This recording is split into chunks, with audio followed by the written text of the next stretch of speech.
Assalamualaikum warahmatullahi wabarakatuh. Perkenalkan kami dari kelompok 2 Humanistik dengan materi Psychological Well-being akan menjelaskan mengenai PWB dengan beranggotakan Saya Nisa Nur Fajri dengan NIM 711181119. Saya Sanjani Bintang Pamungkas, NIM 711119194.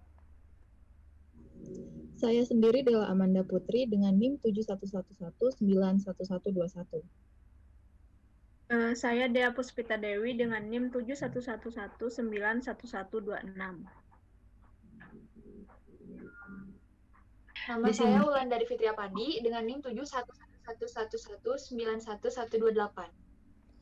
Di sini saya akan menjelaskan definisi psychological well-being, yaitu sebuah kondisi di mana individu memiliki sikap yang positif terhadap dirinya sendiri dan orang lain, mampu memutuskan, menciptakan, dan mengatur lingkungan agar kompatibel. Riff mendefinisikan psychological well-being sebagai sebuah kondisi di mana individu memiliki sikap yang positif terhadap dirinya sendiri dan orang lain, dapat membuat keputusan sendiri dan mengatur tingkah lakunya sendiri, dapat menciptakan dan mengatur lingkungan yang kompatibel dengan kebutuhannya. Selanjutnya akan disampaikan oleh saya. Kemudian ada hasil riset. Yang pertama itu riset yang berjudul Hubungan Dukungan Sosial dengan Psychological Well-being pada remaja korban sexual abuse.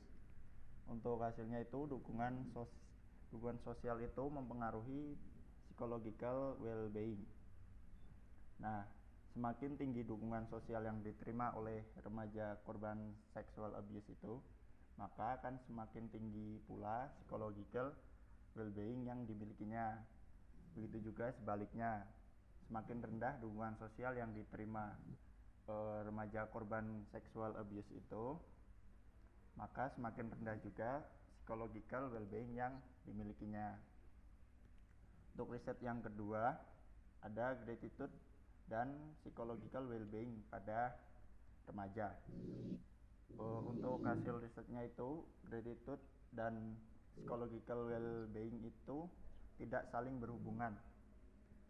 Nah, dari penelitian tersebut itu hasilnya bahwa tidak ada hubungan positif yang signifikan gitu antara gratitude dengan psychological well-being pada remaja. Ketika gratitude pada remaja ini tinggi, belum tentu juga diikuti dengan psychological well-being yang tinggi pula. Begitu juga sebaliknya, semakin rendah gratitude yang dimiliki oleh remaja, belum tentu diikuti pula dengan rendahnya tingkat psychological well-being individu pada usia remaja tersebut. Untuk selanjutnya, Baik, di sini saya mau menjelaskan tentang peran variabel dimensi psikologi well-being di masa pandemi. Di masa pandemi kita semua tahu ya, banyak sekali yang mengalami stres dan depresi. Nah, psychological well-being ini tuh bermanfaat untuk kita saat masa pandemi, di mana dimensi-dimensinya itu yang pertama penerimaan diri, baik di masa lalu maupun di masa depan nanti, kita tuh harus dapat menerima diri sendiri, baik itu dari kelemahan, kelebihan, dan yang kedua yaitu hubungan positif dengan orang lain. Kita tuh harus mampu menjalin hubungan positif, baik dengan keluarga, pertemanan, pasangan, tetangga, maupun hubungan positif dengan orang lain di dunia sosial media. Yang ketiga yaitu otonomi. Yang keempat, penguasaan lingkungan. Di sini juga kita harus menguasai lingkungan karena agar kita tuh bisa beradaptasi gitu di masa pandemi ini. Yang kelima yaitu tujuan hidup, dan yang keenam pertumbuhan pribadi. Selanjutnya. Kemudian ada aspek dalam riset.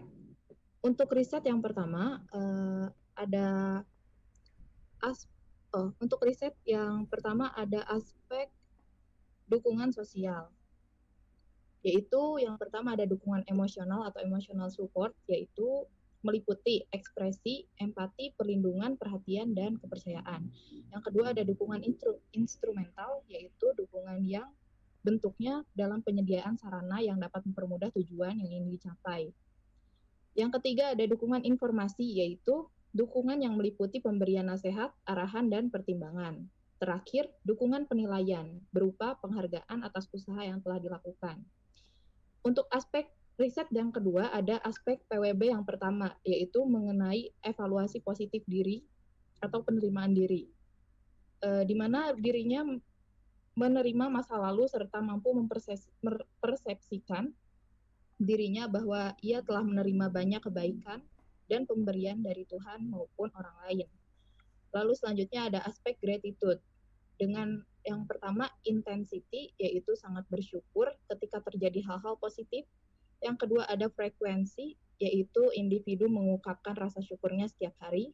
Ketiga ada span, individu merasa bersyukur dalam berbagai keadaan hidup, misalnya atas pekerjaan, kesehatan, dan keluarga yang dimiliki.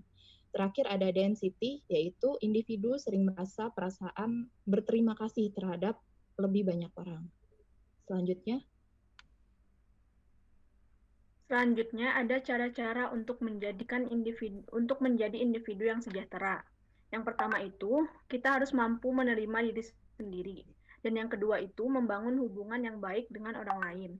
Yang ketiganya yaitu membebaskan diri sendiri untuk hal-hal yang positif. Dan yang keempat, kita harus mampu mendekatkan diri dengan Tuhan dan diri sendiri.